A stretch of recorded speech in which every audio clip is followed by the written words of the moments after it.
Fala aí, pessoal, tudo bem com vocês? Começando mais um podcast, mexeu com você, mexeu comigo. Minha voz está horrível, né? Essa semana não tem conserto mais mesmo. Muito ruim mesmo. A poluição pegou pesado no país inteiro. Vamos falar sobre isso, inclusive, até porque a gente fala de saúde e tem tudo a ver uma coisa com a outra, né? Mas olha, queria antes de tratar do assunto de hoje, apresentar o nosso convidado especial demais hoje. Dar boa tarde para todo mundo. 4 horas e 31 minutos. Hoje é quarta-feira, dia 11 de setembro de 2024. Se inscreve no nosso canal, dá aquele like esperto e compartilha o nosso conteúdo para a gente chegar muito mais longe, atingir muitas mentes, muitos corações, porque a gente quer tratar de assuntos que são relevantes para todos nós, né? E a gente tem tratado, particularmente nesse período, sobre a campanha eleitoral 2024. E com destaque especial, não único, mas especial para a Câmara Municipal, para os vereadores, seja aqui da capital, seja da região metropolitana, de outros municípios, né? Já falamos com gente de Minas Gerais, enfim, do Recife também, do ABC todo, aqui de São Paulo, lógico. Por quê? Porque não dá para escolher um prefeito achando que ele sozinho vai resolver. Não vai resolver. Aliás, ninguém resolve nada sozinho, né? Se alguém disser para você que resolve sozinho, já desconfia. Já descarta, porque não é muito sério. E no caso da prefeitura aqui de São Paulo, a gente tem uma Câmara Municipal, como acontece também no Congresso Nacional, como acontece na Assembleia menos. A Assembleia Legislativa de São Paulo, só um parênteses, de uns tempos para cá, só diz amém ao governador. Só diz amém ao governador, é isso, né? Então, o que não é desejável, né? O legislativo tem que fiscalizar, entre outras coisas, tem que fiscalizar o executivo. Por isso, no caso aqui da Prefeitura de São Paulo, temos que escolher bem os nossos vereadores, né, que vão compor a nova legislatura para fiscalizar o novo prefeito, seja lá quem for, para propor coisas relevantes, não é isso? Não bobagens, né? Coisas menos relevantes, nome de praça, nome de rua, de viaduto. Pode até ter também, vai, tudo bem, né? Tem que fazer uns agradinhos, mas tem que votar coisa relevante, né? Coisa relevante. É para asfaltar a cidade inteira mesmo? É para gastar um caminhão de dinheiro com asfalto no último ano do governo? Será que é isso que a gente precisa? Pode ser, que tem a gente que acha, né? Eu penso diferente. Mas, enfim, tudo que vai ser feito nos próximos 4 anos depende muito dos vereadores que nós vamos escolher. Então, nós vamos tratar mais uma vez, nesse programa de hoje, sobre uma opção que se apresenta para a Câmara Municipal de São Paulo, tá bom? Mas antes de apresentar o nosso convidado, e antes de falar com o Jefferson Caproni, que já está conosco aqui, como sempre, felizmente, eu queria só lembrar para vocês, eu falei aqui da minha voz que está horrorosa, e muita gente tem sentido problemas na voz, olho ardendo, enfim, isso mexe com a gente mesmo, né? Mexe com a gente mesmo. Isso é o externo que a gente percebe. E o que está acontecendo dentro da gente com essa fumaça toda, né? E hoje, dia 11 de setembro, é dia do Cerrado. Dia do Cerrado, que é um bioma importantíssimo aqui no Brasil. Essa data do Cerrado foi criada em 2003 para valorizar esse bioma, que se espalha por 2 milhões de quilômetros quadrados entre Brasil, Paraguai e Bolívia. E é responsável, o Cerrado, por abastecer 8 das 12 principais bacias hidrográficas do nosso país. Então, quando você percebe que está pegando fogo no Cerrado, como em outros biomas também, além daquela formação vegetal que está se perdendo, sim, da terra que está sendo também, a produtividade dela está indo para o espaço, você tem ainda esse efeito colateral que é muito relevante, que é de você perder um bioma que abastece o país com água. Exatamente. Com água. No caso do Cerrado, 8 das 12 principais bacias que abastecem o Brasil são formadas a partir do Cerrado, né? Então, essa formação irriga 40% do território nacional. Não é pouca coisa, não. E no caso aqui, a gente tem visto queimadas para todo lado, e a polícia já tem constatado que boa parte dela é de origem criminosa. Criminosa. Então tem gente ganhando dinheiro com esse fogo todo, com esse bioma todo que está se perdendo. Hoje, para você ver como as coisas se interligam, segundo dados do INPE, que é o Instituto Nacional de Pesquisas Espaciais, hoje é o quarto dia em que nós temos o pior ar do mundo. O pior ar do mundo está sendo respirado aqui em São Paulo. O quarto dia seguido em que a gente respira o pior ar do mundo. Então, quando a gente fala, eles falam de eco chato, né? Aquele pessoal que só fala de defender o verde. Como é chato esse pessoal, né? Tem gente que acha isso. Tem uns que são chatos mesmo. Mas aí não precisa ser verde para ser chato. Não. Tem chato em qualquer lugar, né? Mas defender o verde, a preservação da natureza, do ecossistema, é mais do que uma discussão que parece tão distante, né? Parece uma coisa meio filosófica. Não, tem a ver com ar que eu não estou conseguindo respirar hoje. É uma questão de saúde pública. Saúde pública. Então, a gente vai discutir isso aqui também, porque saúde, já dissemos várias vezes, né, Jefferson Caproni? Saúde é tudo, velho. É tudo. Quando eu perco minha paciência no trânsito em São Paulo, a minha saúde vai para casa do chapéu. Quando eu não tenho educação decente para as crianças, elas não vão ter as práticas de saúde, de educação sanitária, que são essenciais. Quando eu não tenho uma quadra próximo de casa, uma quadra pública, para eu praticar o meu esporte de final de semana, eu não vou ter a saúde que eu podia ter, e que eu devo ter, e que eu mereço ter, e que eu pago para ter, Jefferson. É isso, Jefferson Caproni. Boa tarde, meu velho. Que bom que você está aqui com a gente. Boa tarde, Agostinho. Boa tarde, Val. Quero aqui agradecer mais uma vez a Deus primeiro, né, por permitir a gente participar mais uma vez de uma entrevista importante. Ontem eu não estava muito bem, no finalzinho aí do podcast, saí daí do estúdio com 40 de febre, mas estou me recuperando, só da notícia positiva, já realmente aqui atuando frente a várias batalhas de trabalhadores, e fico mais uma vez feliz também de participar, né, de uma sabatina importante sobre os candidatos a vereador de São Paulo. E é sem paixão política, é sem questões que envolvem, né, o sentido partidário. É uma questão que envolve a cidadania. Muito mais importante do que o prefeito é o vereador da cidade que vai fiscalizar e cobrar, na verdade, o executivo daquilo que o controle social, que a sociedade quer, de fato, que utilize o dinheiro público, né? Que é contribuição, que é tributo. E aí a gente aqui agradece mais uma vez, porque eu estou percebendo aí que muitas pessoas não estavam nem aí para a política, nem aí para a questão que envolve São Paulo, e com certeza ia fazer do seu voto um voto de protesto. Então aqui, nesse canal democrático do podcast, você, Agostinho, está abrindo aqui para as pessoas conhecerem um pouco mais o que significa a importância desses vereadores, e principalmente porque, se for do ponto de vista dos prefeitos, a gente não está vendo muita coisa, porque está sendo a sabatina do pão e circo. Já na questão que envolve aqui os candidatos com qualidade que está vindo aqui, e a gente sabe que o voto é secreto, mas a nossa opinião, se está bom ou está errado, não deve ser secreto. A gente está no corredor do plantão, a gente está na rua, a gente está no transporte público, reclamando realmente de mobilidade, saúde, educação. Se não está bom, é através dessa fiscalização desses que são os guardiões da população, do povo para o povo, que a gente vai ter uma diferença. Então, quero agradecer ao Val, e sei que ele é um militante da saúde, um militante do controle social, é trabalhador de saúde, e eu não tenho dúvida que a gente tem as mesmas dificuldades. É água, é luz, é telefone, é tributo. Nós, todos os dias, pagamos muito caro para utilizar, né, o município de São Paulo para não ter retorno muitas das vezes. Então, eu quero primeiro perguntar ao nosso companheiro aí, Val, se ele está preparado para esse desafio, encorajado realmente de sair da sua zona de conforto, que não é confortável para nós trabalhadores, está ali na ponta, mas ir para uma outra zona que também não é desconforto, de pessoas que muitas das vezes nem conhecem a pauta da saúde, que utiliza de 4 em 4 anos a pauta da saúde.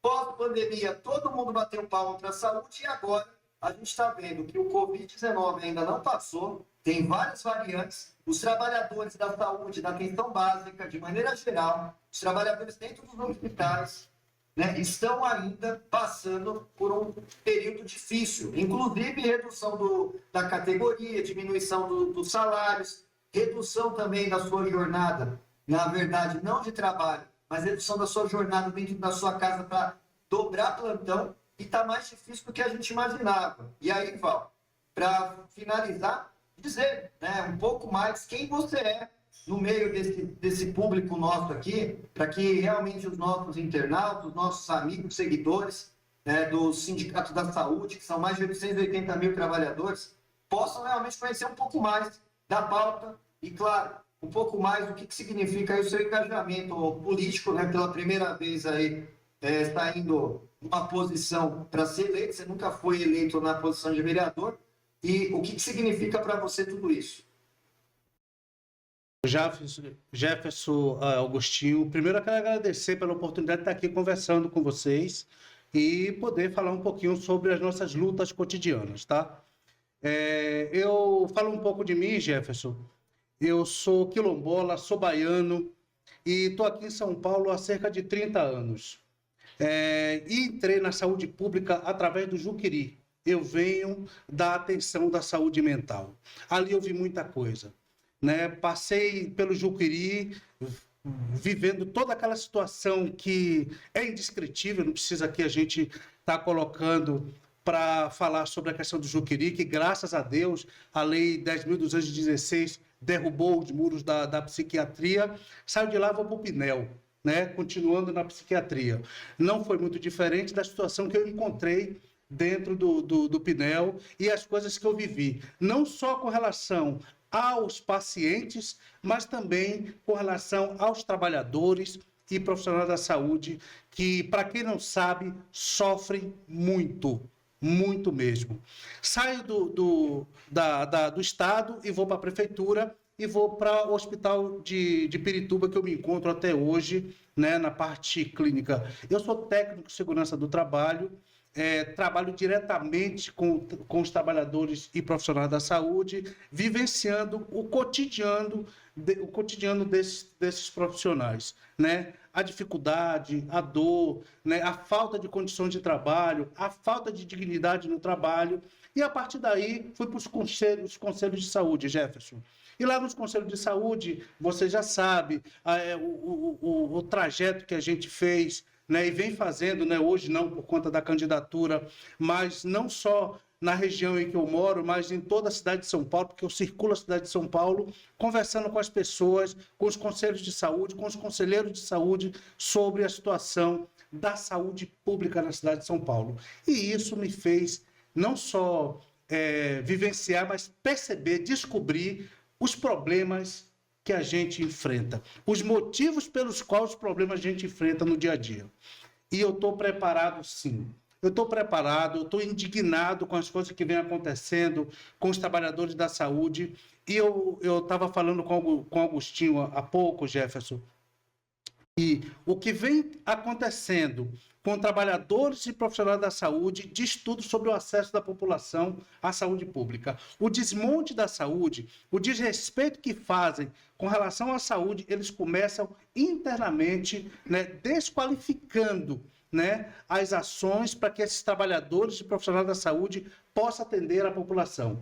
Primeiro, eles desmontam, né, o ambiente de trabalho, tiram a dignidade desses profissionais, tiram o salário desses profissionais, e aí a população termina encontrando dificuldade para acessar a saúde pública. Então, nós temos dois problemas na saúde pública e existe motivo por qual dele. O primeiro motivo é tirar a dignidade, tirar as condições de trabalho para quem atende a população.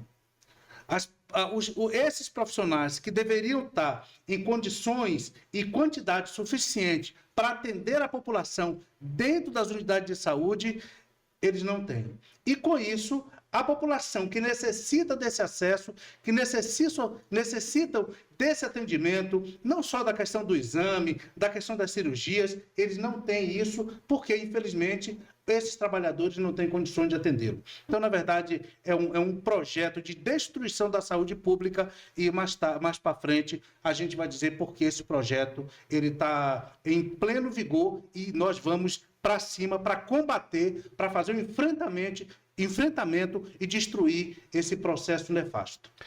Olha, a gente tem falado aqui que falar de saúde, né, defender a saúde, todo mundo defende, né? Eu tô para ver o candidato que apareça aqui e diga, não, eu acho que saúde não é importante. Não, ninguém é idiota, né? Ninguém é imbecil. Então, saúde, educação, segurança, Esses são temas básicos para qualquer campanha, hoje, amanhã, ontem, todo mundo vai defender, né? Porque pega bem, porque são assuntos relevantes mesmo. Agora, quando você fala com alguém, né, Jefferson, que viveu e que vive a dificuldade do dia a dia, é outra história. É outra história. E aí eu queria aproveitar a tua presença aqui, Val. O Val é o Valdomiro da saúde, né? Que para nós aqui é Val, né? Mas é o Valdomiro da saúde. É o seguinte, eu ia até deixar mais para frente essa pergunta em relação às doenças mentais, ao sofrimento mental, enfim, que o trabalhador da saúde enfrenta. Eu ia deixar mais para frente, mas como você falou do Pinel e do Juqueri, o Pinel e o Juqueri, para quem é mais velhinho como eu, eles foram tão terríveis, é um passado tão desastroso, que eles viraram sinônimo de ambiente a ser evitado, de ambiente de tortura mesmo, né? Sim. De opressão. Sim. Então, Juqueri e Pinel são exemplos do que não pode acontecer nunca mais. E quando você cita isso, até me faz pensar, e é bom que a gente pense de vez em quando isso, que algumas coisas melhoraram, né? A gente tem visto coisas ruins acontecendo. Sim. Mas se a gente voltar um pouquinho no tempo, você vai ver que era um depósito de gente... que era um negócio, não é exagero falar em campo de concentração. Não. Desculpe, não quero trazer lembranças terríveis, mas era algo muito equivalente, muito parecido. Mas eu queria falar sobre essas questões dos dramas que o trabalhador da saúde enfrenta. E nós estamos no Setembro Amarelo, em que se tenta chamar atenção para o risco do suicídio, né? Que é um outro flagelo que vem aumentando entre jovens, entre profissionais de saúde também. E eu não vou me cansar de repetir aqui, viu, Jefferson, Val e o pessoal que está acompanhando, números de uma pesquisa. Aliás, tem pouca pesquisa sobre isso, hein? Precisava ter mais gente estudando isso. Mas há uma pesquisa da Faculdade de Medicina de Ribeirão Preto, da USP, portanto, que mostrou que depois da pandemia, portanto agora, né? Sim. Depois da pandemia, 36% dos profissionais de saúde que atuaram na linha de frente da pandemia da Covid, 36% possuem pelo menos um distúrbio mental. Um distúrbio mental, pelo menos. Tem gente com mais de um. 36 é coisa pra caramba. E aí você tem as divisões aqui. Ansiedade, crise de ansiedade, 43%. Depressão, 40%. Insônia, que parece uma coisa corriqueira, a pessoa fala assim, eu não consigo dormir, já faz 10 anos que eu não durmo, parece uma coisa normal. Insônia, 61%. E estresse pós-traumático, 36%, só para falar das consequências ainda, das sequelas de quem combateu na linha de frente, para quem enfrentou na linha de frente a Covid-19. Técnicos de enfermagem, auxiliar de enfermagem, enfermeiro e tal. É muita coisa, né? Tem muita gente que está sofrendo calada com a obrigação de cuidar dos outros. Como é que um profissional doente, desamparado, pode cuidar de outras pessoas? Val. Augustinho, o profissional, na verdade, ele foi desamparado. Ele foi desamparado, literalmente. Primeiro, assim, a pandemia, ela continua aí. Por sinal, a gente tem um índice de aumento de mais de 100%, né, no Brasil, atualmente, com relação à Covid-19. Então, a Covid-19 não foi embora, ela continua presente. Mas quem continua presente também os distúrbios mentais dos trabalhadores e profissionais da saúde. Essa categoria esteve no dia a dia, no leito do paciente. Eles viram muitos irem embora e eles queriam fazer alguma coisa e não conseguiam fazer. Essa categoria, muitos deles passaram semanas, dormindo no hospital.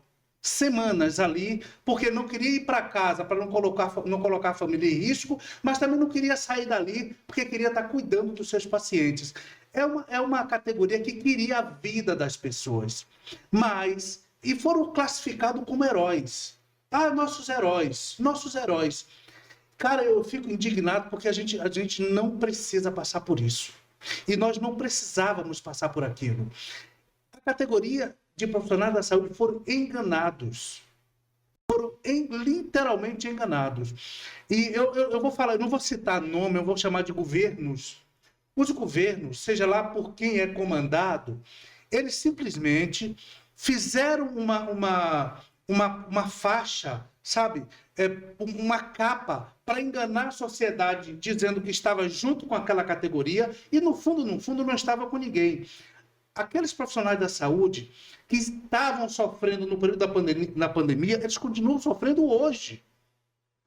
Mas não só porque está com distúrbio mental, tá? Porque enfrentaram tudo aquilo, sem condições de trabalho, sem salário. Acabamos de jogar por terra um projeto de base salarial para os profissionais da saúde. Foi jogado por terra isso. Enfim, completamente desamparados. E ainda hoje eles continuam sofrendo porque não tem a base de sustentação dos governos. Eles não são vistos como trabalhadores. Essa vocação em cuidar de vidas, essa vocação em salvar vidas, não está sendo respeitada e não será se a categoria não se levantar contra isso. A categoria precisa estar junta. Esses milhões de profissionais da saúde, não só daqui da cidade de São Paulo, não só do estado de São Paulo, mas do país inteiro, tem que estar junto. A vida das pessoas depende dessa categoria.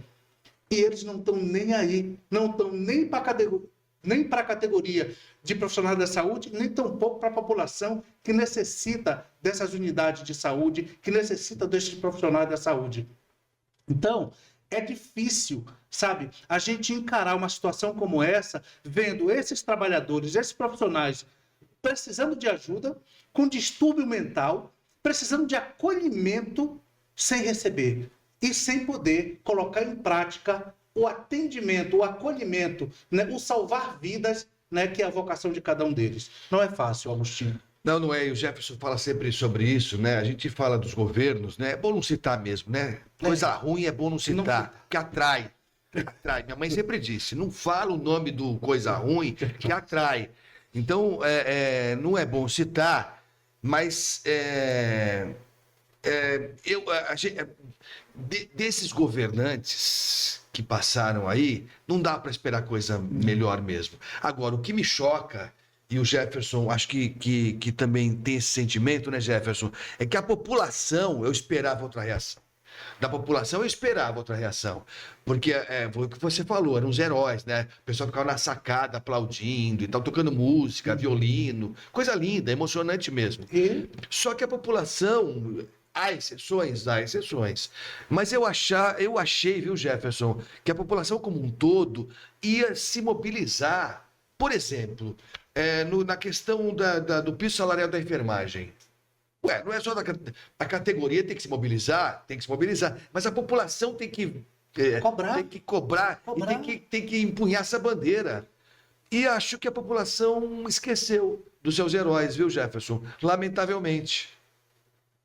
Não, com certeza. Eu acredito que, além de esquecer, acho que a pior palavra não é nem esquecer, é a ingratidão, muitas das vezes, porque a gente continua tocando plantão e a gente sabe muito bem que quantos foram os heróis dessa pandemia que morreram numa pandemia. E nós somos sobreviventes dessa pandemia. Eu tive 20 anos dentro do plantão e nunca imaginei que eu ia entrar numa guerra viral. E quando entra, a gente não teve equipamento de proteção individual, nós não tivemos proteção ao retorno das nossas casas, nós não tivemos, na verdade, mudou tudo e tudo ficou caro na pandemia, e nós não tivemos aumento nem para a nossa necessidade humana básica. Continuou a gente se endividando mais para atuar perante toda a sociedade, as contas chegam, aumentou o aluguel, aumentou luz, aumentou água, aumentou tudo, e foi por causa da pandemia também, irmão. E aí... nós que estávamos na ponta ali, fizemos tudo isso calado, em silêncio, acreditando que aqueles pseudo-políticos que nós colocamos lá no poder, pudessem realmente entender que nós não somos soldados, mas se tornamos soldados numa pandemia porque foi uma guerra viral. E agora, nesse momento, continua sendo uma guerra viral. Eu fui para a Organização Mundial da Saúde, os números assustam, e os indicadores de uma nova cepa está acontecendo já está surgindo. Nenhuma unidade de saúde hoje pode dizer que está zero de Covid. Se você pegar os dados hoje do município de São Paulo, Está subnotificada a questão do Covid. Quem está trabalhando na ponta, muitas das vezes, porque aí o inimigo é invisível, Agostinho, está lá correndo risco. E quem corre risco? Né? Não é o gestor da empresa, da instituição, da filantropia, da atenção básica, da OS, né, que tem um presidente, a gente falou sobre isso ontem, né? Daqui a pouco nós vamos ter que eleger aqui, Val, o presidente da OS, porque tudo que a gente faz aqui, e o patrão, que é o prefeito de São Paulo, você não pode, né? Blindado, não pode cobrar ele. Nós estamos agora num descumprimento em São Paulo, né, da questão da convenção coletiva ainda da saúde, dos trabalhadores de saúde. Né? A prefeitura ainda não tomou uma decisão sobre categorias importantes aqui, que são linha de frente, sempre foram linha de frente. Então, o agente de promoção ainda, você pode falar sobre isso, o agente ambiental, né? Ele ainda está sem reajuste. O agente de promoção ambiental ainda está sem reajuste do ano. Né? Nós temos aqui o redutor, na verdade, que é um plano importante, né? Que é o redutor de danos. Isso significa prevenção, Agostinho. Está sem reajuste salarial, está sem reajuste para você comer, levar dignidade para casa. O acompanhante de pessoa idosa, os auxiliares de vida escolar e as outras categorias também aqui que estão assistindo, estão sem reajuste salarial. Né? E isso significa o quê? Né? Prevaricação da prefeitura, porque o contrato está aí ativo dessas OS e não está atendendo. Então, o acompanhante de pessoa com deficiência também, que tem que atender essa população, está à margem, está largada, não tem o equipamento adequado para atender ela, para ela ter dignidade até na sua condição de trabalho. A saúde mental desses trabalhadores não está legal. A gente sabe muito bem o adoecimento em São Paulo, foram 17 mil casos no último período de pessoas que adoeceram no município de São Paulo, profissionais dentro do serviço público que adoeceram. O acompanhante comunitário, na verdade, está sendo um dos maiores indicadores de depressão hoje no nosso município. Por quê? Porque a pressão é grande, ele não tem todo o recurso apropriado e muitas das vezes esse trabalho em rede, Val, não está acontecendo. O controle social, que é o segmento saúde, trabalhador e gestor hoje, está na mão do executivo. Exatamente. Na verdade, quem tinha que controlar, fiscalizar, para o executivo tomar as decisões, seria esse grupo. O trabalhador não tem voz ativa hoje, porque não deixa de ter voz ativa. Né? O gestor, na verdade, ele acaba sendo realmente reprimido, né? E ele não é patrão. Na verdade, ele não é patrão, ele é trabalhador, ele tem uma carteira de trabalho e também passa, por isso, coagido a não fazer aquilo que ele aprendeu, aquilo que ele estudou, porque não permitem que ele fale. Se falava, o que acontece? Demite o trabalhador. Isso mesmo, Jefferson, é um caos. E existe como cobrar, sim. Existe e tem duas formas de cobrar tudo isso em favor desses trabalhadores. Primeiro, Jefferson, a questão do contrato de gestão. O contrato de gestão tem que ser fiscalizado. Quem fiscaliza esse contrato de gestão é o Conselho Municipal de Saúde e os Conselhos de Saúde da ponta. Então, primeiro se fiscaliza esse contrato de gestão para que ele realmente possa abranger e cuidar desses trabalhadores e também fiscaliza se isso está acontecendo na unidade de saúde. Mas tem uma coisa, Jefferson, que é importante. Você colocou aí sobre os trabalhadores se manifestarem e serem demitidos, tá? Isso é uma realidade, a gente vem vivenciando isso há muito tempo. A gente já aprovou isso no Conselho Nacional de Saúde, tá? E eu vou colocar aqui. O que é que nós aprovamos no Conselho Nacional de Saúde? Para que os trabalhadores, tá, de organização social que esteja no controle social, seja, na verdade, enquanto ele está nesse período de controle social com garantia de mais 2 anos, porque são 2 anos de atividade, mais 2 anos depois, eles tenham estabilidade no trabalho. Não possa ser demitido para que ele possa ter voz, para que ele não precise, na realidade, receber a bênção da organização social para o que ele tem que fazer ou não. Ele ali está representando a sociedade, então ele tem que ter voz. Então nós aprovamos isso, não apareceu. Nós vamos levar essa proposta para a Câmara Municipal para que todo trabalhador de organização social que que vá para o controle social, ele tenha estabilidade, não possa ser demitido, nem só no período que ele está no controle, no Conselho Gestor de Saúde, mas também mais 2 anos que ele não possa ser demitido. Similar ao que acontece com a CIPA. Esse é um ponto, tá? Outro ponto, Jefferson, é a questão do número de trabalhadores e profissionais na unidade de saúde. E eu vou repetir aqui o que eu venho dizendo. Nós imaginamos que quem manda na saúde pública é o prefeito, é o secretário de saúde. Deveria. Mas, na verdade, eles abriram mão disso, e a prova disso é que o próprio Ministério Público obrigou o prefeito a fiscalizar as organizações sociais que ele tinha largado de mão. Ele deixou as OS fazer o que quisesse. O que é que acontece hoje? Quando você precisa de ter 10 funcionários numa unidade de saúde, são contratados 5, 3, 2, e não os 10, de acordo com a demanda do local, né? com os atendimentos local. O que isso implica? Implica não só nas condições mental do trabalhador, não só nas condições de trabalho do próprio trabalhador e profissional de saúde, mas também implica no acesso da população à saúde pública. Mas por que isso acontece? Quem está por trás disso são planos de saúde e hospitais privados. São eles que estão gerindo a saúde pública na cidade de São Paulo. Tá? São eles que estão determinando como vai ser a saúde pública na cidade de São Paulo. Por que isso acontece? Para que a população não seja atendida na UBS, não seja atendida nas UPAs e vá fazer planos de saúde e vá ser atendido nas clínicas ditas populares. E é isso que está acontecendo. De 2023 a 2024, no início de 2024, quase 1 milhão de pessoas migraram para o plano de saúde. Essas pessoas foram exatamente aquelas que procuravam as UBSs, procuravam as UPAs, não tinha atendimento, tem suas dores, tem seus diagnósticos e precisava ser atendido. Então elas corriam para o plano de saúde para ser atendido. Não era atendido na unidade de saúde. Por quê? Porque a UBS, porque a UPA não dá condições para atender essa população.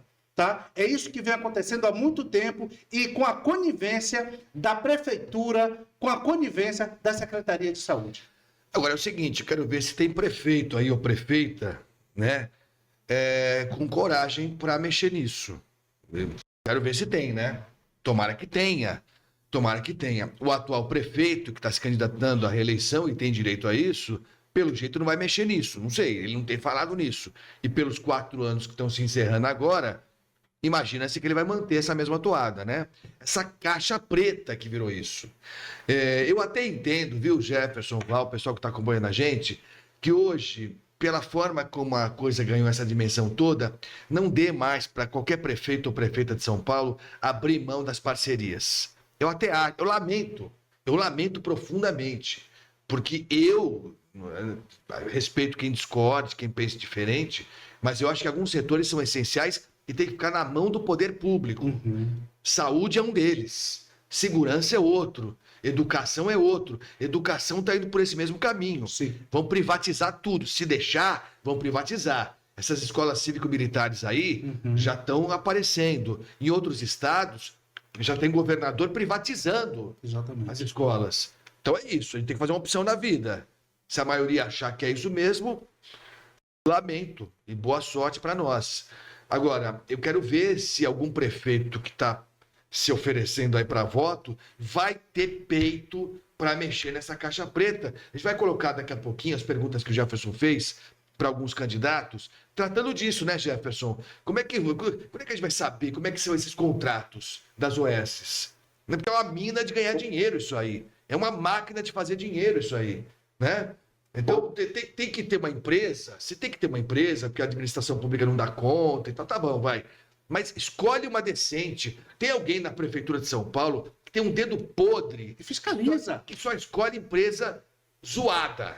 É só empresa que deu problema em outro estado que vem para cá para cuidar. O Hospital da Brasilândia, que você conhece, né, Val? O Jefferson conhece bem, eu também conheço.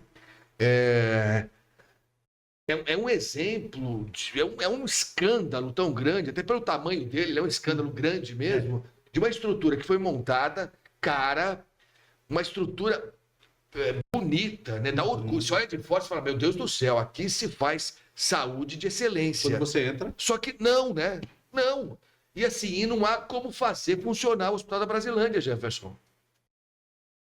Não, e na verdade, paralisa um serviço por causa de um contrato, mas os trabalhadores estão lá, né? Os trabalhadores continuam lá, e a ideia e o projeto que o Val traz aqui é muito importante, a estabilidade dos trabalhadores, por quê? Porque nós defendemos o SUS, o Agostinho reforçou uma questão que era um dos parâmetros para defender trabalhador, era ser serviço essencial, atividade finalista, e não podia mexer com trabalhador essencial. Com essas reformas e deformas, a gente observou que mudou. E o trabalhador, na verdade, que defende o SUS, que defende uma sociedade, na verdade, ficou à margem. E essa é a dúvida. Será que pode um candidato a prefeito, que é prefeito, ir para uma nova eleição, com um monte de pendência no Ministério do Trabalho, no TCM, no Tribunal de Contas Municipal, um monte de ressalva nas suas contas da administração pública, pode sair candidato. Primeiro, não tem que resolver as pendências para depois você buscar um novo problema, que para nós, assumir a Prefeitura de São Paulo é assumir problema, porque solução, na verdade, pronta para você entrar e resolver não tem. Tem muito problema, tem muita solução para colocar, mas principalmente as questões do trabalho, porque trabalhadores com um monte de pendência aí, tem condição. A gente pegou na Brasilândia um trabalhador que não tinha condição de transporte e estava pedindo carona para ir para o hospital para não deixar o seu paciente na mão. A gente colocou cesta básica aí à disposição, porque 70 dias teve trabalhador sem alimentação. Ou seja, a prefeitura que tem mais dinheiro em cofre, e não é banco, não é banco de investimento, com mais de 30 bi superávit, fazendo os trabalhadores acharem que o que ele ganha está bom. Eu sei que quando você contrata, por exemplo, alguém para fazer uma prestação de serviço na tua casa, e ele trabalha para executar um serviço, e ele entende que ele precisa de mais condições para atuar, Agostinho, ele fala, eu preciso ter um ajuste aqui, eu preciso ter um aumento. Como que você coloca de forma fixa a vida de trabalhador que tem uma variável na mão? Todo dia morre gente, todo dia tem gente doente, todo dia talvez ele muda o trajeto, todo dia talvez ele vai ter que ir em mais residências, em mais atividades ele vai ter que fazer. Não é 8 horas, 12 horas, 6 horas de jornada e travada. O nosso trabalhador, ele não é de relógio. O nosso trabalhador, ele atua enquanto tiver que atuar. Jefferson, antes de continuar, eu vou dizer uma coisa para você. Em 2019, eu fui perseguido pela prefeitura, pela gestão, que compõe a gestão do Ricardo Nunes. Eu fui retirado do hospital que trabalho e me mandaram lá para Raposo Tavares, tá? Quase 3 horas depois do local onde eu moro, do local onde eu trabalhava, porque eu estava justamente fazendo isso, tá? Eu não abro mão de lutar em favor da saúde pública, em favor dos trabalhadores e profissionais da saúde. Vocês podem fazer o que quiserem, eu não abro mão disso. Só tem uma coisa que me tira dessa luta, tá? É a morte, literalmente a morte. E eu não sei não, se tiver vida depois da morte, eu vou continuar enchendo o saco dessa gente. Porque o maior patrimônio que nós temos é a vida, é a saúde. Não tem como a gente entender que uma prefeitura, um prefeito, ou seja lá quem for, brinca com isso. Brinca com a vida das pessoas. Não tem como a gente entender isso. Não tem como a gente entender que essa gente tira dos trabalhadores e profissionais da saúde a condição de atender a população, sabe? De cuidar de vida, de cuidar da saúde desse povo. Eu não entendo isso. Portanto, eu não vou parar essa luta, tá? Não vou. Pode fazer o que quiser, da forma que quiser, se seja na Câmara de Vereadores ou fora dela, eu vou continuar lutando como eu sempre fiz e eu não vou abrir mão disso.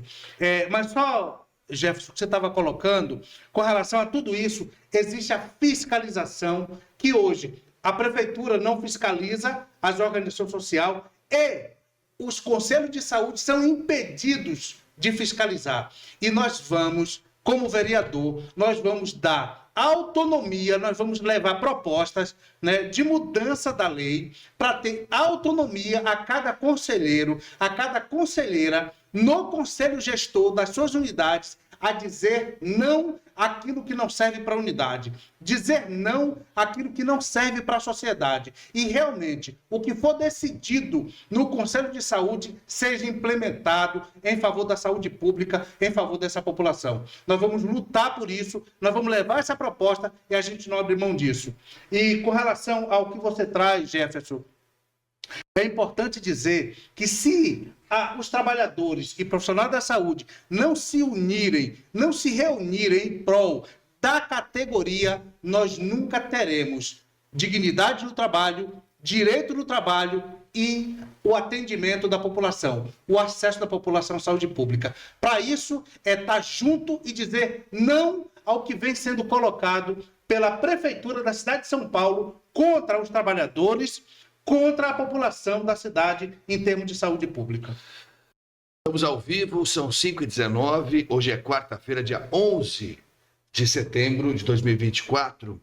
Eu acho que a gente está com a maior audiência, desde que a gente iniciou essa série de sabatinas aqui, com vereadores, enfim. Isso vem crescendo, né? Vem crescendo, isso é importante porque mostra que as pessoas estão entendendo a proposta, né? E dá tempo ainda. Dá tempo de mudar. Tendo pesquisa pra caramba, tem gente indo, gente descendo, mas dá tempo, tá na nossa mão ainda. Até que a gente digite lá, tudo pode acontecer. Eu vou registrar já as mensagens, o Jefferson registrou uma parte delas, e dá para notar claramente que é um pessoal mesmo da saúde, pelas perguntas, né? E é natural que seja assim. Tem muita gente que não é da saúde que está chegando também. Eu queria dizer para você, viu, Jefferson, Val, o pessoal que está aqui com a gente, eu como jornalista aprendi algumas coisas, né? A gente vai aprendendo, né? Por mais devagar que você seja, depois de 28 anos, você tem que aprender alguma coisa, não é? Eu aprendi 28 anos só na Bandeirantes, 10 na Jovem Pan, 38 ao todo. Então é bastante coisa. Felizmente, graças a Deus. E eu aprendi a ver a reação das pessoas, a ler o que é dito e o que não é dito também.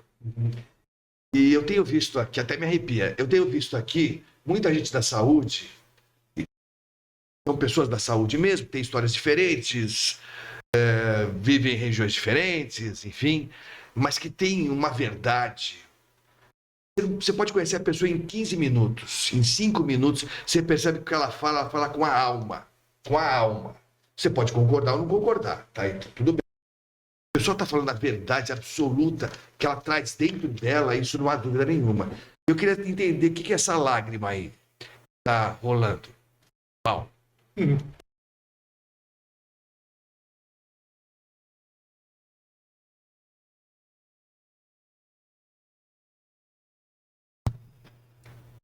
Dói na gente. Tem gente falando por que a gente tem empatia se não dói hoje na gente. Já doeu muito. Já doeu há 20 anos, sendo esculachado, muitas das vezes no plantão, coagido, assediado. Quem vê o momento não vê a história. E não é diferente. Hoje a gente está num sindicato, né, de 89 anos. 89 anos não significa 89 anos de glória. Foram muita luta, na verdade, eu acredito, no plantão. Pessoas que não tinham uma CLT, que a exploração do trabalho, né, é muito nova para nós, a questão de ter um registro em carteira. São 80 anos. São 80 anos que a gente está aí fora da escravidão, mas continua ainda explorado, escravizado. Né? Tem gente que fala que eu sou um técnico de enfermagem melhorado, porque eu tive que estudar para debater com os burocratas, estudar para debater, sair de humanas, entrei em exatas, nos meus plantões, saindo do plantão para entender o que é gestão pública. Né? Pronei paciente na pandemia inteira, morrendo trabalhador, morrendo gente minha, e indo estudar ainda para entender melhor por que a gente é tão enganado, por que quem é de exata trata desumanamente a gente que é de humanos, né? E tem gente ontem que mandou mensagem para mim aqui, Agostinho, que a dor dói tanto, que eu dei uma palavra, uma mensagem para pessoas que me ofenderam, xingaram a minha mãe que tem um câncer na cabeça, ninguém sabe que eu fui para dentro de um Brasilândia, né? Na dor do luto, um tratamento médico complexo que minha mãe vive, e eu não tive a mesma sorte de acompanhar ela. Se eu tivesse realmente ali numa condição de desconforto só no meu plantão, talvez pelo menos no final do dia. Mas uma coisa que minha mãe fala: filho, a desigualdade social, é claro, quem está ganhando quer ganhar mais às nossas custas. Na verdade, as lágrimas e o choro do Val é porque alguém acreditou nele, e dentro dele está a cobrança daquilo que falaram que acreditava nele, e ele quer honrar. E quem está assistindo aí sabe muito bem o que eu estou falando. O tanto de não que você recebeu para você estar onde você está, até na sua casa você recebe não. Mas independente disso, até quem não está mais aqui nesse plano espiritual, acreditou em você. E é isso que te cobra, de querer fazer diferente. Nós estamos vivos. E quando a gente fala, né, o gigante acordou, que a gente está de luta em luta, parece uns slogans, clichê, mas não é verdadeiro, que nós estamos ainda sofrendo uma escravidão, análoga à escravidão. A gente ainda continua trabalhando, exercendo funções que não faz sentido. E a gente está falando de todo mundo, não adianta a gente dividir categoria no momento que a gente precisa se unir. Ah, mas você é agente, você é técnico, eu sou trabalhador de saúde, e antes disso, nós somos usuários de saúde. Né? Foi dentro do Hospital Campo Limpo que eu descobri a minha cura de uma trombose venosa profunda, e era para ter sido amputado. Tem advogado que não quer ver eu nem de branco, de verde, de rosa nos tribunais, porque sabe que quando eu chego, eu estou chegando, na verdade, com argumentação para destravar muitas das vezes a pauta que ficou há anos paralisada. E a gente sabe muito bem que nós só estamos nessa luta, não é porque a gente acha que é fácil, é porque é difícil. Graças a Deus eu tenho gente como o Val, que defende a mesma pauta, tem a mesma ideologia de coração e alma, que é a saúde. Quem está no território hoje e foi contratado, não está lá porque tem salário, está lá porque mora naquela condição e quer ver melhoria. Só que o controle social e o desafio nosso é destravar a máquina, que o executivo não deixa a gente ter autonomia. Se a gente falar, a gente é ameaçado e demitido. Quantas são as reintegrações que eu estou fazendo? Ontem, um trabalhador aí do MOS chegou pedindo, pelo amor de Deus, para eu reintegrar ele, porque a mãe, se a esposa dele soubesse que ele estava demitido, ele ia perder a família inteira. Ou seja, não é fácil. Não é fácil que a gente vive. E falar de política é falar de política pública, mas não é só equipamento bonito, que na hora da conferência de saúde pega todos os trabalhadores para falar, tem que dar mais para ter um banquinho, uma cadeira, uma árvore no local de trabalho. É para falar de trabalho e salário, trabalho e remuneração, trabalho e salário emocional. Que os nossos trabalhadores estão doentes por uma questão muito clara, que é o excesso de trabalho. O gatilho mental só aumentou. E aí a gente só está nessa pauta. Parece que a gente só fala de saúde mental, né, Agostinho? Mas por quê? Porque a sobrecarga de trabalho faz a gente ter esse problema. Então, Val, hoje nós estamos aqui numa pauta importante, que é a sua, na questão de defender e tal. Nós já tivemos vários outros candidatos, mas a questão que não quer calar. Quem é que paga essa conta? Né? Porque quem paga essa conta do trabalhador está endividado, tendo que pagar aluguel caro, muitas das vezes, muitas são rima de família, é pai e mãe, e não dá conta. E aí ficam aí achando que a gente quer viver de auxílio aqui em São Paulo, que agora falaram aí que colocaram até uma função aí de pocket no período eleitoral, para que pessoas coloquem um colete e fiquem andando na rua aí para varrer a rua, a calçada. Só que a gente não vive de luz, a gente não é voluntário, a gente é trabalhador. Dignidade é a palavra que a gente tem que ter sempre na nossa ordem. A gente não acorda para errar. Só que na hora que a gente erra, realmente criminal e civil, nós não temos dinheiro nem para pagar um advogado se a gente errar na saúde. Ou tem? Então paga muito mal. Não vem me dizer que tem alguma categoria aqui que está ganhando bem. Se a gente olhar para o lado, está pior que a gente. Então, a gente tem que se unir. Essa mensagem, na verdade, tem um propósito muito grande para que realmente aqueles que confiam em Deus e aqueles que não confiam, está tudo bem. Mas o que me move é uma crença religiosa que faz eu acreditar todos os dias. E o dia que a gente parar de acreditar, certamente a gente está morto. Porque uma coisa que a gente não quer é viver realmente sobrecarregado numa condição que, às vezes, quando você vai dentro de um hospital, de uma UPA, de uma UBS, de uma UPA, de uma AMA, de um AME, a gente não tem condição nem de cobrar, porque eu sou trabalhador de saúde. O que você vai cobrar da pessoa que você sabe que ela está sobrecarregada, porque o prefeito só utiliza e faz os equipamentos de lata, né? Precisa melhorar. Agora tem uma campanha, Val, eu queria saber como que está essa questão, que querem aumentar a jornada dentro dos equipamentos de saúde. Com certeza é que o mesmo trabalhador sobrecarregado, mas não fez convenção, não sentou com o sindicato para entender o que esse trabalhador precisa de plus a mais para trabalhar, né? E aí eu pergunto mais uma vez, Val, quem paga essa conta? Quem paga a conta são os trabalhadores e profissionais da saúde, Jefferson. Eu peço desculpa pela emoção, porque assim, a gente está falando de humanidade. A gente está falando, quando a gente vê o prefeito de São Paulo, há 2 meses, 3 meses das eleições, entupir a cidade de asfalto, a gente olha para isso e diz assim, poxa, cadê a humanidade desse cara? Ele passou 4 anos, 3 anos e meio escondido. 3 anos e meio, sabe, dentro de um gabinete. E aí, quando está 6 meses, ele sai e 3 meses antes das eleições, ele enche a cidade de asfalto. E aí a gente se pergunta, onde é que está o cuidado ao ser humano? Onde é que está o cuidado? A saúde pública está um caos há muito tempo. E aí, quando a gente... você perguntou por que se emociona, é porque nós estamos lidando com vida. Estamos lidando com a vida das pessoas. Pessoas morrem todos os dias por conta do caos que está a saúde pública. As pessoas estão perdendo suas vidas. Isso não toca ninguém? Será que isso não toca os governantes? Será que isso não toca o coração de alguém? Saber que alguém está perdendo a vida hoje porque não teve acesso à saúde pública? Porque não pode cuidar de uma situação oncológica? Porque não pode cuidar de uma patologia coronária, seja lá o que for? Será que não toca alguém? Será que não toca em saber que onde deveria ter 10 profissionais, só tem 5, e esses 5 que tem faltando seria o suficiente para salvar uma vida? É isso que me toca. Então, quando eu ouço isso, eu disse no começo, Agostinho, que uma coisa está conectada à outra. Não há como se falar em saúde pública sem falar de quem cuida, de quem está na ponta, de quem acolhe as pessoas na saúde pública. E essa questão, Jefferson, de aumentar os horários de atendimento é só mais uma questão eleitoral.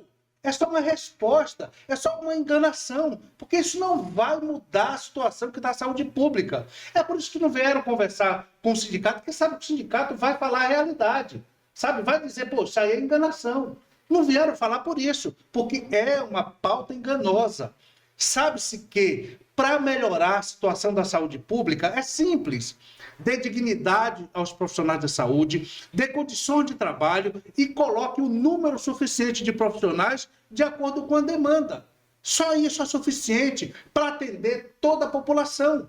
Dê a dignidade que esses trabalhadores merecem, com salários, né, e seus benefícios. Está lá no contrato de gestão. Dê os benefícios, dê condições de trabalho, dê equipamento para que eles possam atender com dignidade essas pessoas. E coloque o número suficiente de trabalhadores, como diz o protocolo de atendimento. Pronto! Toda a população da cidade de São Paulo será atendida. Nós não teremos problema na saúde pública. Mas eles não fazem isso, como eu já disse anteriormente, para que a população, mesmo aqueles que sobrevivem, porque muitos, infelizmente, vão perder suas vidas, tá? Mas aqueles que sobrevivem, corram, vão fazer planos de saúde, vão ser atendidos nas clínicas populares ou busquem os hospitais privados. Infelizmente, essa é a dureza que a Prefeitura de São Paulo nos fornece, sabe, em termos de saúde pública. É doloroso, é angustiante e a gente precisa combater esse tipo de desrespeito à nossa sociedade. É isso, estamos falando com o Val da Saúde, candidato a vereador aqui em São Paulo. Muita gente mandando mensagem, já vou citar, calma.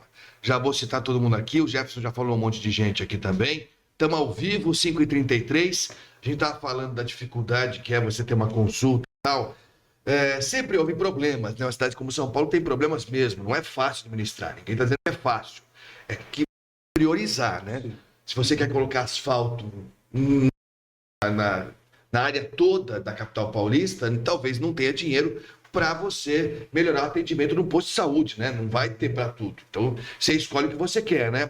E aí eu queria falar sobre isso, porque sempre teve problema, e ficou ainda pior, né, Jefferson, com a pandemia, porque teve que priorizar o combate à Covid, natural, e alguns exames, consultas foram paralisadas, né? Porque havia uma prioridade maior naquele momento, que era combater a Covid-19. E não conseguimos recuperar esse tempo perdido até hoje. Até hoje. Fila para exame, fila para consulta, dependendo da região, e isso é outra crueldade que tem em São Paulo, né? Se você mora, tem um dado aqui, daqui a pouco eu vou achar, se você mora na República, por exemplo, você pode fazer uma consulta talvez no mesmo dia. Isso. Né?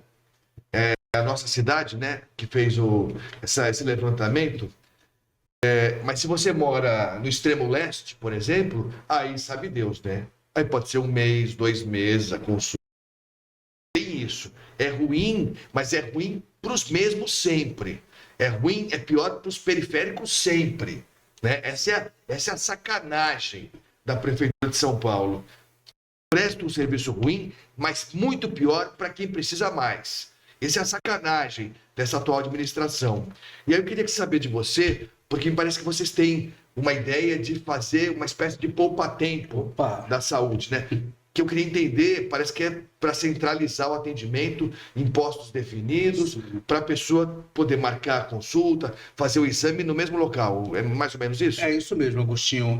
O que é que acontece? Se a pessoa está na periferia, você demora em torno de 39 dias para você marcar uma consulta. Se você está numa região mais nobre, uma região central, né, um Itaim Bibi, a consulta sai no dia seguinte, né? No máximo aí você sai em torno de uma semana. Tá? Então, essa é mais uma maldade que se faz com as periferias da cidade de São Paulo. Hoje nós temos uma fila de mais de 500 mil pessoas para exames na cidade de São Paulo. É muita gente, 500 mil pessoas. Hoje nós temos uma fila de aproximadamente 190 mil pessoas para cirurgia na cidade de São Paulo. É uma crueldade isso. E isso não vai melhorar. Com a atual gestão, com esse prefeito que está aí, não vai melhorar, porque ele não tem intenção de melhorar, de mudar essa dura realidade para a população de São Paulo. E para poder mudar isso, você tem que olhar para quem faz isso, para o profissional da saúde. Ele não quer olhar nem para um, nem para outro. Portanto, vai continuar isso, porque ele quer que as pessoas vá para a iniciativa privada. Essa é a dura realidade. E o que é que nós temos contraponto a isso? Tá? Eu através de algumas informações, fiz parte, né, levando informações e sugestões, fiz parte da construção desse programa de governo do Guilherme Boulos, que tanto é que está recebendo agora, né, do Ricardo Nunes e do prefeito e do governador do estado, sabe? Eles estão requerendo que o governo não pode usar como poupa-tempo, porque usando como poupa-tempo, eles estão pegando uma marca do Estado. Estado não é empresa privada para ter marca, né? Estado não é empresa privada para ter marca. Então, Ricardo Nunes não quer dar saúde para a população de São Paulo, mas também não quer que quem possa fazer isso, faça, porque ele não tem interesse que isso aconteça.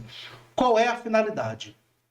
As pessoas vão até o UBS, passa pelo médico, pelo clínico, e geralmente o clínico indica para o especialista. Qual é a maior dificuldade? Você vai para a fila do CROSS, da regulação, você passa uma eternidade para ser atendido com esse especialista. Você passa uma outra eternidade para ser atendido, para fazer o exame, caso esse especialista te indique. O Guilherme Boulos, né, traz o projeto para reunir isso num lugar só. Esse poupa-tempo, onde terá a especialidade e os exames em um lugar só. Todo tipo de exame. Ali você passa na especialidade e em seguida já faz o exame e você elimina o problema. A partir daí você vai fazer o tratamento, se for necessário, se tiver necessidade de tratamento, ou então você vai para casa com sua consciência tranquilo que você não tem nenhum tipo de patologia. Essa é a grande sacada de melhorar a gestão, de melhorar a saúde da população. E aí a gente pergunta, e os especialistas, as especialidades, onde é que está? Cadê o neuro? Cadê o ginecologista? Porque se não está na unidade de saúde, onde é que eles estão? Está na unidade privada? O Boulos pensou nisso também, junto com o presidente Lula, tá? Qualquer que pensou.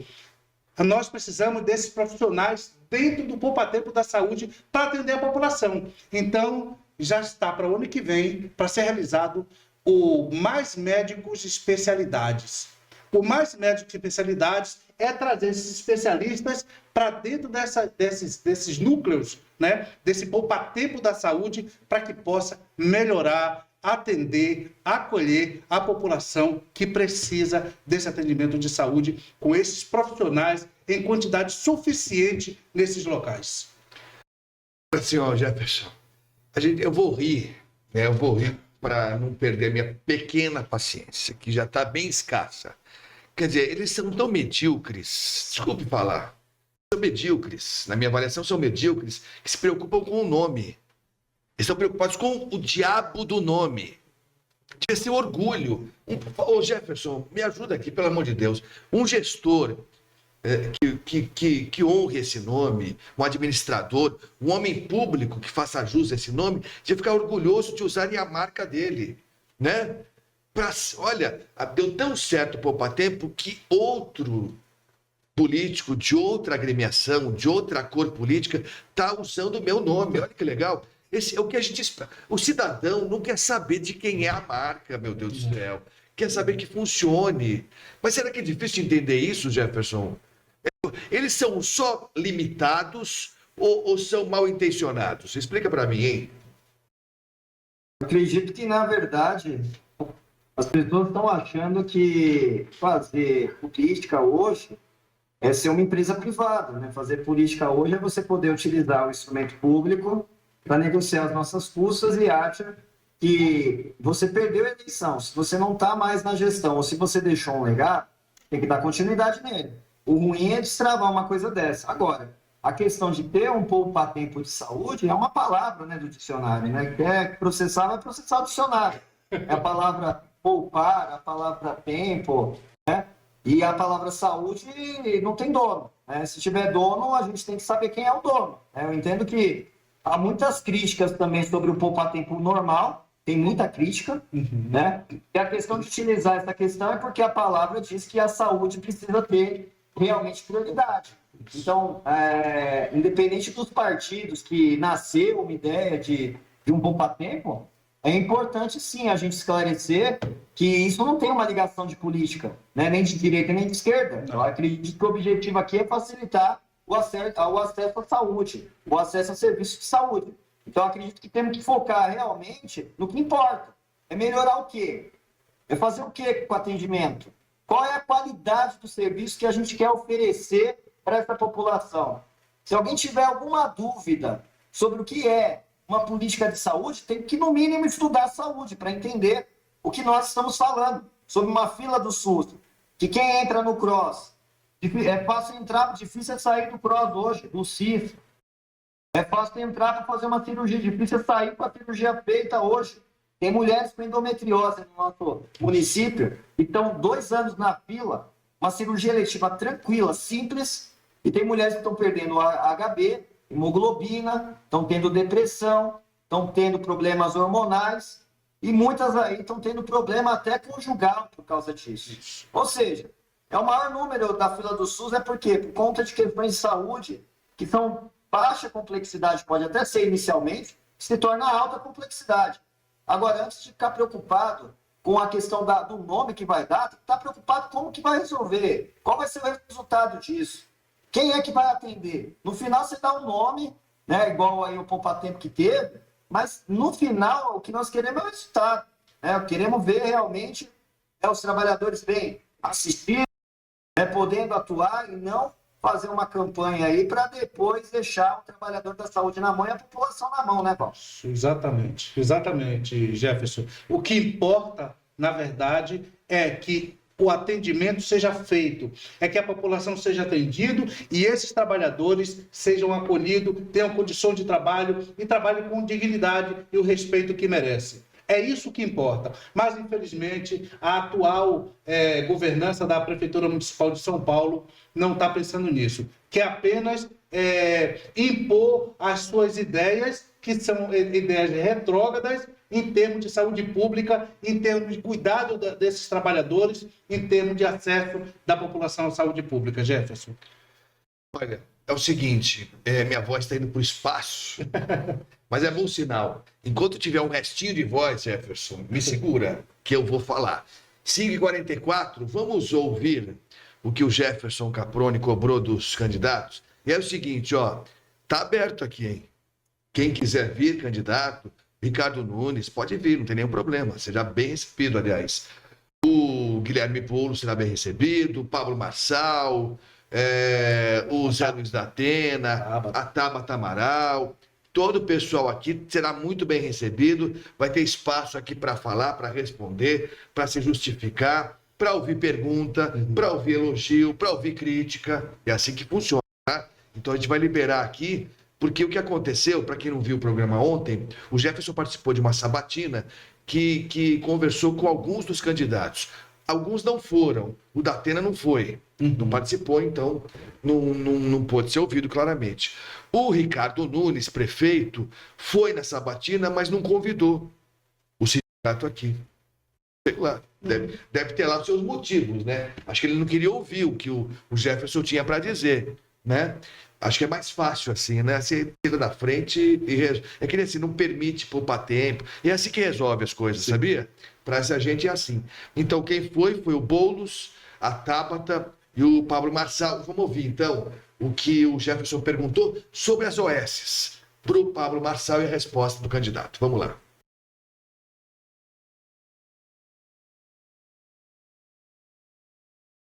Agradecendo aqui ao Sindosp, Pablo Marçal. Nós somos a representação dos trabalhadores também da organização privada, filantrópica e organizações sociais aqui no município de São Paulo e no estado. E nós temos um grande gargalo. Eu sou em gestão junto com o Andrade, que é o meu vice-presidente, há 2 anos e meio, e logo de cara a gente teve ali uma preocupação muito grande com a Brasilândia. Aquele hospital que praticamente de porta fechada continua desde a pandemia. E lá nós temos mais de 300 leitos e nós tínhamos em torno de 1.300 trabalhadores que atuavam lá dentro. E foram praticamente todos demitidos naquele período da pandemia. E aí, por que eu estou dizendo isso? Porque a maioria desses trabalhadores, como eu, também somos da rede privada. E eu sou oriundo da rede privada, mas na pandemia, eu também enfrentei a pandemia dentro do Hospital Campo Limpo, entendendo que a gente tinha que aumentar o número de trabalhadores cuidando de vida, porque estava morrendo muita gente. Hoje, dentro do sindicato, eu vejo um grande gargalo por não ter realmente uma valorização desses trabalhadores. Eu gostaria de saber como vai fazer com essa questão da reformulação da parceria público-privado, entendendo que a organização social não pode ser igual ilha, nascendo uma todos os dias, e nós estamos aqui com as principais referências da rede privada, que pode ser grande parceiro, na verdade, nessa estrutura, com tecnologia, com inovação e com realmente a valorização desses trabalhadores. Você chama? Jefferson, você está fazendo a pergunta, eu poderia fazer igual o Maluf e responder qualquer coisa, mas eu vou te pedir para sugerir. O que você sugere que seja feito? Porque do jeito que você já vê, você já demonstra ter a solução. O que você sugere? Na verdade, a implantação disso é com transparência. Hoje, a maioria das instituições privadas que tentam entrar nessas parcerias hoje não conseguem, muitas das vezes, por conta da falta de licitação realmente transparente na Prefeitura de São Paulo. Então, acredito que era realmente trazer esses membros que estão aqui como verdadeiros conselheiros numa mesa permanente para que realmente a gente possa debater a saúde pública do município de São Paulo. Não, isso é possível. Pode contar comigo nisso aí. Contemplado. Tá bom? Obrigado. E essa foi a participação do Pablo Marçal nessa pergunta do Jefferson. Vou fazer um pacotão aqui, depois o Jefferson faz um apanhado para a gente entender, né, que candidato demonstra conhecimento, quem se compromete, quem não se compromete, quem responde o que é pergunta, enfim. Esse foi o Pablo Marçal. Vamos agora com a Tabata Amaral, que também participou dessa sabatina e que foi também querida pelo nosso... Agradecendo mais uma vez e parabenizando esse evento muito transparente e democrático do Dr. Balestrin a todos os pares. Tabata, eu gostaria de agradecer também aqui a oportunidade de dizer um pouco sobre o gargalo na Prefeitura de São Paulo, sobre os contratos de gestão e as parcerias que nós temos hoje. Mais de 270 unidades e equipamentos importantes e que quando a gente fala sobre a questão da saúde mental, sobre os CAPs, sobre essa rede, nós estamos muitas das vezes sendo vítima, porque esses trabalhadores são importantes e nós temos um problema. Como realmente identificar essa questão sobre a reformulação desses contratos, considerando que nós temos referências importantes para que realmente o serviço de saúde seja respeitado, até porque nós estamos aqui no Sindosp, que é uma referência entre as organizações públicas e privadas, a gente pode dizer assim, e muitas das vezes a gente vê uma falta de respeito sobre uma questão importante, que é essas licitações, onde nasce todos os dias CNPJs novos de organizações que não têm nenhuma referência. Muitas coisas. Jefferson, primeiro, obrigada por estar aqui, obrigada pela pergunta. Eu acho que tem 2 temas que você abordou que vale a pena serem vistos com mais cuidados. Um deles realmente da qualidade que está sendo gerada ou não desses contratos. E isso eu venho dizendo tanto para a primeira infância, onde existe uma presença forte das parceiras, senão a gente não consegue ter creche universalizada aqui na cidade, mas também na atenção primária. E aí a regra que eu venho usando a gente não consegue fazer sem essas parcerias EOS. Agora, a gente concede o serviço, não a responsabilidade. A gente tem um compromisso materializado no plano de governo de trazer instrumentos de medição de qualidade, em que a gente possa não só olhar para o aspecto mais burocrático da coisa, que você conhece melhor do que eu, tempo de atendimento, quantas pessoas são atendidas, e eu digo isso porque eu tenho amigos que são servidores da saúde e que vivem sempre sob condições de muito estresse, justamente por um contrato que olha para aspectos que, de certa forma, inviabilizam um atendimento mais humanizado. E o nosso desafio é equacionar essas 2 coisas. E eu acho que a gente equaciona essas 2 coisas quando a gente exige qualidade, quando a gente dá voz para o usuário, para o cidadão que está sendo atendido, quando a gente, não é também para falar de um mundo poliano em que a gente não vai exigir métricas, mas é porque tem outras métricas que deveriam ser avaliadas que não estão sendo. E, de novo, o cliente tem sempre razão. E quando a gente fala da prefeitura, o cidadão tem sempre razão. Então, isso está materializado, que é pensar contratos que levem para um serviço de qualidade. Esse é o nosso objetivo. E aí tem um tema que você também abordou, que é a saúde mental dos profissionais da saúde. A gente tem 3 corpos de profissionais que lá no Congresso venham debatendo muito na bancada da saúde mental e que tem que estar materializado aqui também, que são o índice de suicídio entre profissionais da segurança pública, os índices de burnout, esgotamento nos profissionais da saúde como um todo, e os índices de ansiedade e depressão em profissionais da educação. Então, para cada um desse corpo de servidores, a gente tem uma proposta de novo, encarar a emergência que essas epidemias representam e o quanto elas comprometem não só a qualidade de vida dos nossos servidores, mas também o oferecimento de um atendimento digno, humanizado, que faça sentido. Então, essa é uma pauta que está bem forte para a gente também. Aí, essa Tabata Amaral participou também dessa sabatina, respondendo a pergunta do Caprone. E para fechar, o Guilherme Boulos, que foi também na sabatina e foi também querido pelo nosso Jefferson Caprone. Vamos lá. Sindicato Laboral. Se não deixar eles fazer a pergunta, vão dizer, né, que o laboral aqui está... E eu vou dizer junto com eles, que é a minha origem, viu? Esse que é o meu mesmo. Por favor. Primeiramente, agradecer mais uma vez, Balestrin, essa casa aberta para que a gente possa, de forma democrática, estar aprendendo também com os gargalos e, com certeza, com essa construção em São Paulo. A princípio, combater a prevaricação, combater as questões de ineficiência na gestão pública, principalmente na saúde, eu acredito que é um grande desafio. E o que significa e como vai realizar isso? sobre os trabalhadores, que o principal indicador do último período demonstra 17 mil acidentes de trabalho no município de São Paulo, onde, infelizmente, o Sereste, que é o Centro de Referência do Trabalhador hoje, não atende de forma com qualidade aqueles que estão indo. E aí, doença ocupacional, saúde mental hoje é o principal gargalo no município de São Paulo. E como não há uma mesa permanente de diálogo dos sindicatos com a prefeitura, isso realmente deixa a desejar. O que significa realizar isso e se há realmente a vontade política para realizar isso com as áreas técnicas também do movimento sindical, do controle social, para acabar realmente com uma questão muito ruim hoje em São Paulo. Os trabalhadores realmente estão, além de explorados com jornada de trabalho, com as questões que envolvem o perigo biológico, estão realmente preocupados, porque há realmente uma certa suposta ineficiência nessa questão. A tua questão, Jefferson, eu assumi esse compromisso, eu tive reunido com o Sindicep, tive reunido com os principais sindicatos de serviço público da cidade de São Paulo, mais de uma vez. Tive no teu sindicato também, mais de uma vez, sempre muito bem recebido. Tenho o compromisso, um conjunto de compromissos com os trabalhadores na cidade de São Paulo. O primeiro deles é mesa de negociação permanente com todas as entidades representativas. Reconhecer e respeitar as entidades representativas. Né? Para que a gente tenha esse diálogo. Você sabe, tanto quanto eu, né? A reivindicação é aquele momento que você tem a campanha salarial, tem um momento que você não vai ter condição de atender tudo, mas tendo o diálogo, buscando ter essa construção conjunta, e o nosso governo será um governo de valorização dos trabalhadores do serviço público na cidade de São Paulo, seja da direta, seja da indireta, dar condições para que os trabalhadores façam o seu trabalho dignamente, porque só existe serviço público de qualidade com servidor valorizado. Eu tenho isso para mim. Eu fui professor do Estado categoria O, categoria de precarização e tal.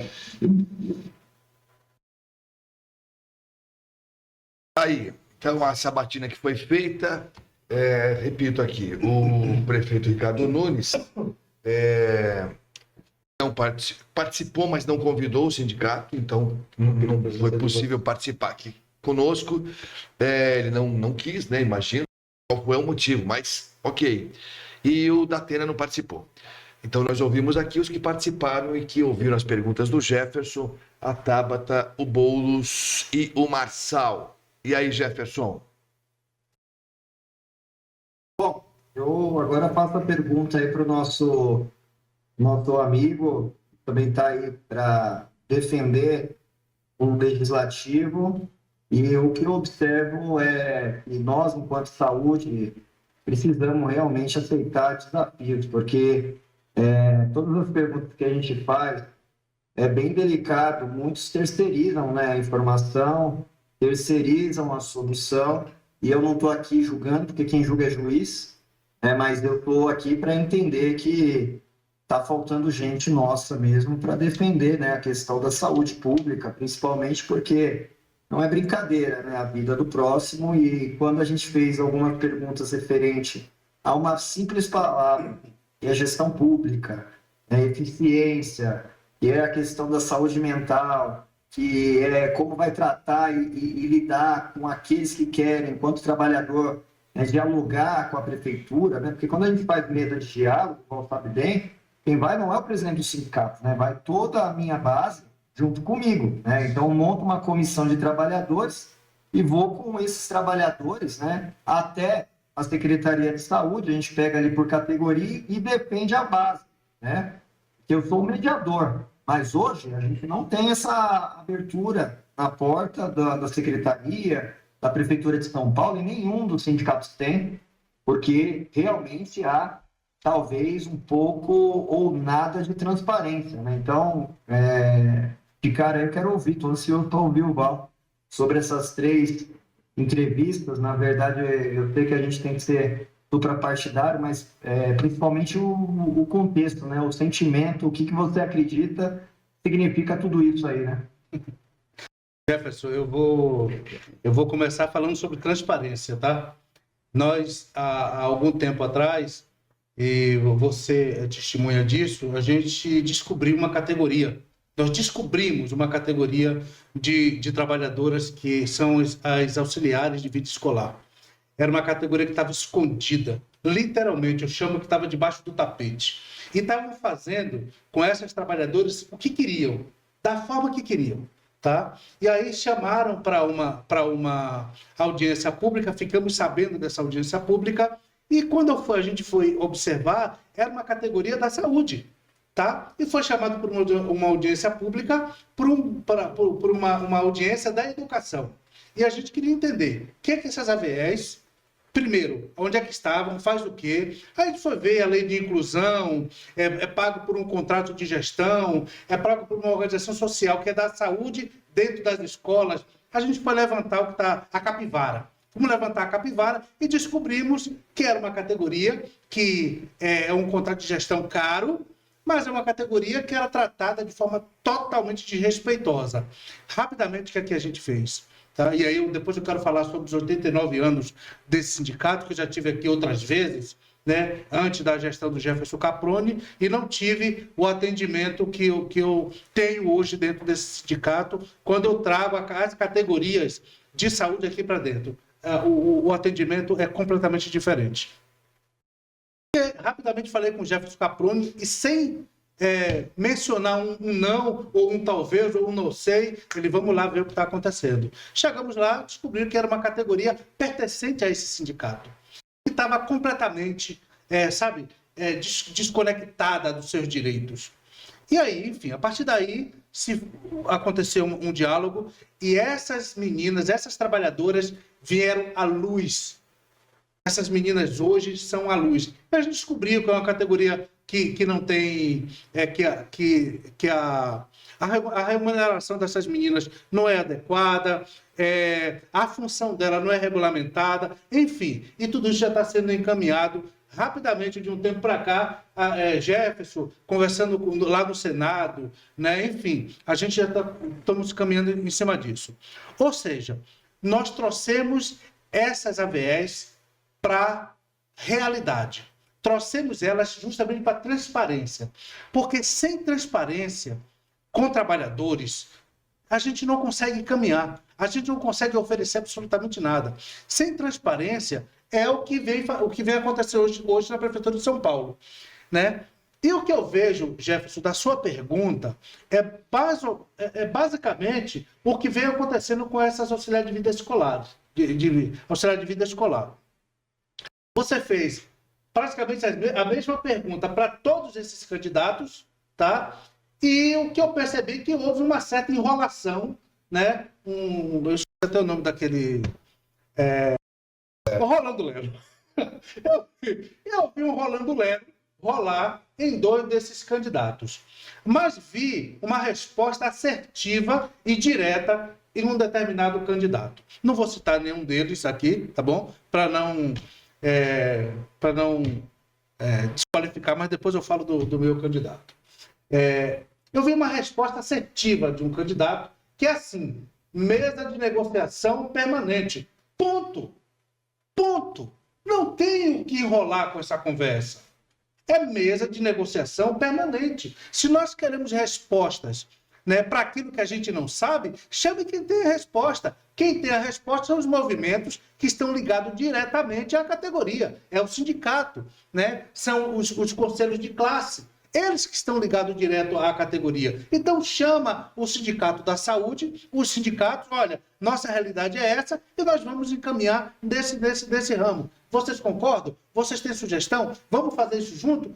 Eu acho que é por aí. Então, eu sou a favor, Jefferson. Claro, a gente não tem a varinha de condão e nem tem o cofre infinito. A gente sabe que os cofres públicos, ele tem um limite. Mas, quando a gente se senta, né, através de uma mesa de negociação, com as categorias, né, a gente sabe e a gente vai buscar a solução para aquilo que a gente talvez não tenha resposta. Então, eu sou a favor totalmente da mesa permanente de negociação para que os sindicatos, para que o Sinsaudesp possa sentar e dizer os problemas e também falar a solução para aquele que está na gestão pública. É isso aí, pessoal. Olha, Só para citar aqui rapidinho, vamos lá, eu vou até o final.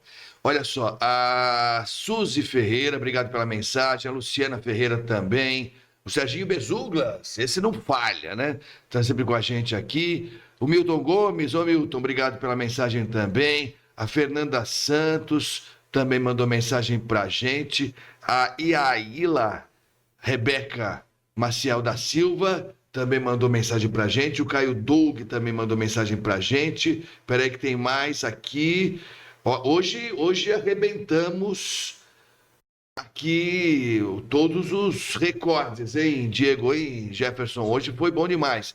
E eu vou falar, o princípio não é econômico, o princípio é moral. É uma luta que nós vamos deixar algo. E que a gente vai deixar, a gente sabe.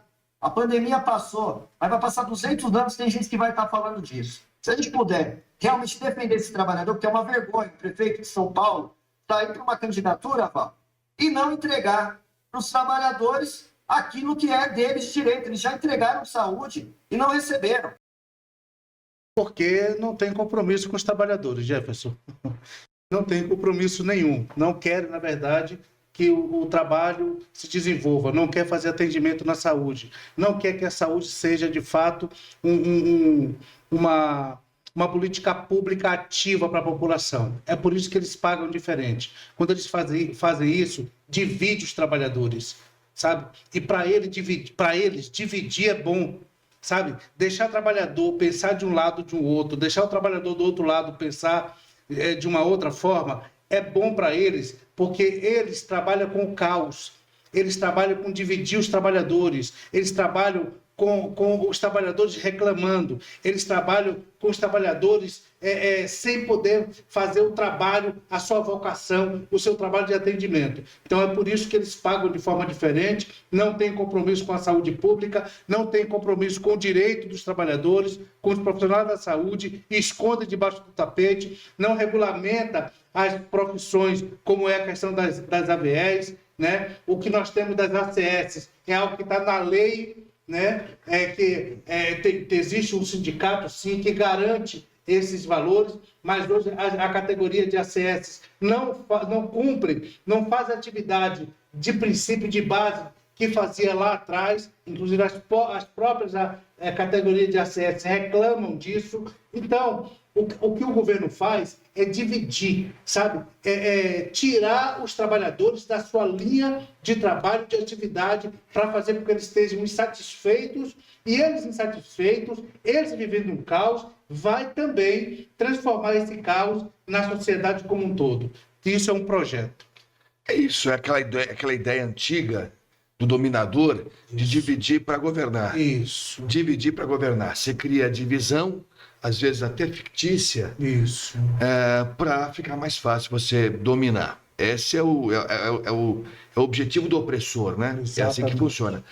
Na verdade, o que a gente percebe que, além da fraude dos contratos, tá? Dos contratos dessa categoria, você tem também um contrato de gestão que não é fiscalizado, né? E eu concordo plenamente com você, Jefferson. Essa situação precisa ir para o Tribunal de Contas, porque existe alguém se beneficiando com a dor do trabalhador, existe alguém se beneficiando com a falta do acesso à saúde pública da população, existe alguém se beneficiando com morte das pessoas que não têm esse acesso à saúde pública. Então isso precisa ser levado não só para o Tribunal de Contas, para o Ministério Público e para todos os competentes para fazer a investigação e questionar quem é que está se beneficiando com o caos que está na saúde pública da cidade de São Paulo. Bom, você está vendo o pepino que você vai pegar pela frente, meu amigo. Tem muita coisa para desatar, muito nó que foi feito aí, muita coisa subterrânea. E aí eles jogam com a nossa ignorância, com a nossa inocência, com a nossa boa vontade, com a nossa honestidade, com a nossa pureza de alma, porque é isso mesmo, né? O profissional da saúde, ele quer trabalhar, ele quer fazer o serviço dele. Salvar vidas. Ele mal se preocupa com a saúde dele, né? Ele não tem tempo para fazer conta, para ver se estão pagando o que é, o que tem que pagar, o que não tem, quando é que tem o reajuste, quando não tem. E aí as pessoas se veem perdidas aqui, elas são perdidas.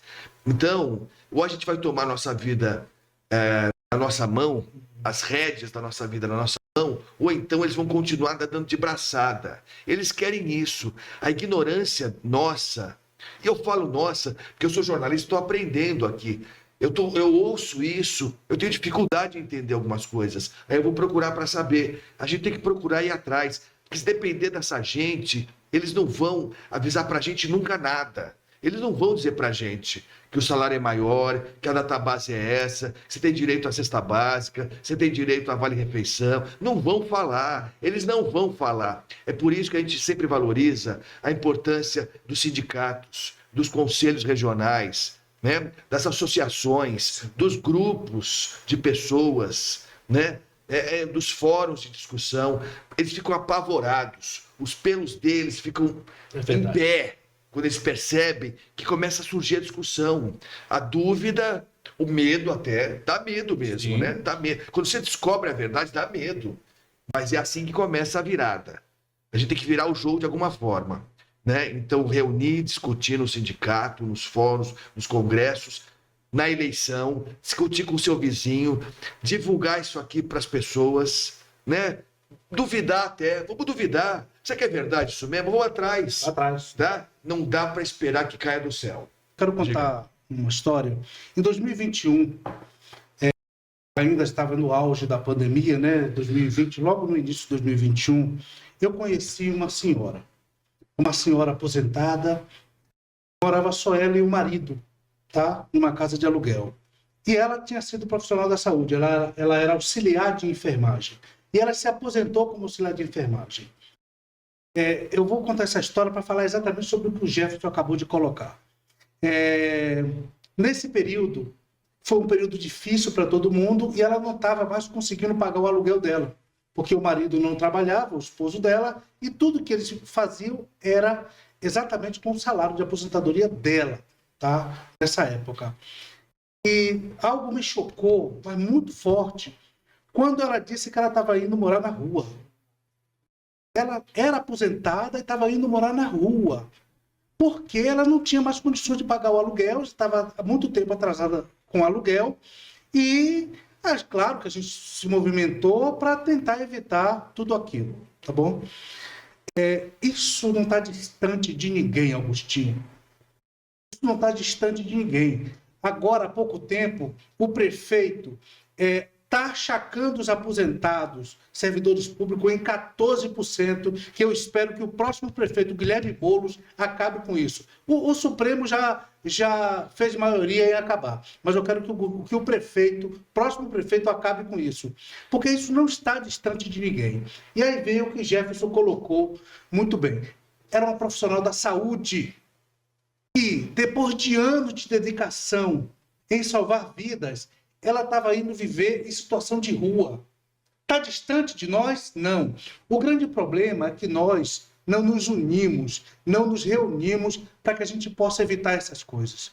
A gente, como trabalhadores da saúde, profissionais da saúde, nós temos que estar atentos a isso, porque quem está no poder, quem está na gestão, não nos olham, não nos enxergam, não estão nem aí para cada um de nós. E se a gente não fizer movimento contrário a isso, mas não é de uma ou duas pessoas, é de toda a categoria. Se a gente não se mobilizar contra esse movimento, que é contra cada um de nós, em bloco, a gente não vai conseguir mudar absolutamente nada. Absolutamente nada. Nós conseguimos